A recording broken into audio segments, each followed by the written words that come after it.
Comme la plupart des gens, vous avez des idéaux, n'est-ce pas? Or, l'idéal n'est ni un fait, ni une réalité.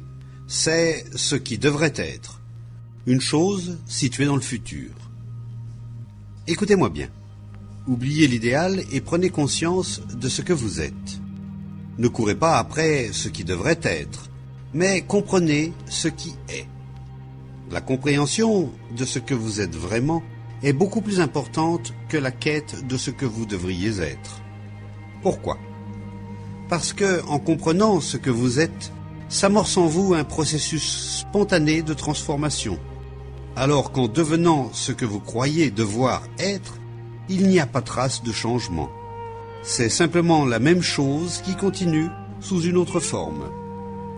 Si l'esprit, réalisant sa stupidité, veut la muer en intelligence, c'est-à-dire en ce qui devrait être, c'est une attitude stupide, dénuée de sens, de toute réalité.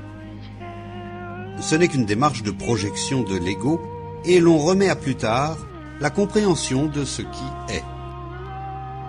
Tant que l'esprit cherche à transformer sa stupidité en quelque chose d'autre, il demeure stupide. Mais s'il dit au contraire « Je suis conscient de ma stupidité et je veux la comprendre. Je vais donc l'examiner à fond, observer comment elle naît. » Alors ce processus d'investigation provoque une transformation fondamentale. Quel est le sens du mot « progrès » demandez-vous. Mais le progrès, existe-t-il vraiment? Vous voyez d'un côté le char à bœuf qui roule à 3 km à l'heure, et de l'autre, cette merveille qu'est l'avion à réaction qui vole à 900 km à l'heure, voire plus. C'est cela le progrès, n'est-ce pas? Le progrès technologique est bel et bien là. Meilleur moyen de communication, meilleur état de santé, etc. Mais existe-t-il une autre forme de progrès? Un progrès psychologique au sens d'une avancée spirituelle grâce à l'aide du temps. L'idée de progrès dans le domaine de la spiritualité est-elle une notion réellement spirituelle ou n'est-elle qu'une invention de l'esprit? Il est très important, en effet, de poser des questions essentielles. Malheureusement, nous leur trouvons des réponses trop faciles. Nous pensons que la réponse facile est une solution, mais il n'en est rien. Ce qu'il faut faire, c'est poser une question fondamentale et la laisser agir, la laisser opérer en nous afin de trouver la vérité à son sujet. Le progrès implique le temps, n'est-ce pas? C'est vrai qu'il nous a fallu des siècles pour passer du char à bœuf à l'avion à réaction.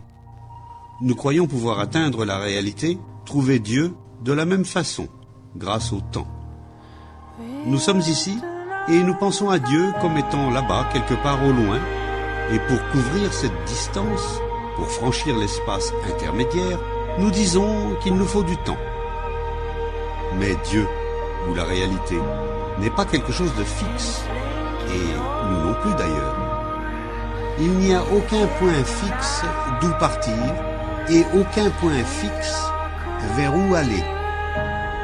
Pour des raisons de sécurité psychologique, nous nous accrochons à l'idée qu'il y a en nous un point fixe, et que la réalité est également fixée une fois pour toutes. Mais c'est aussi une illusion, ce n'est pas vrai.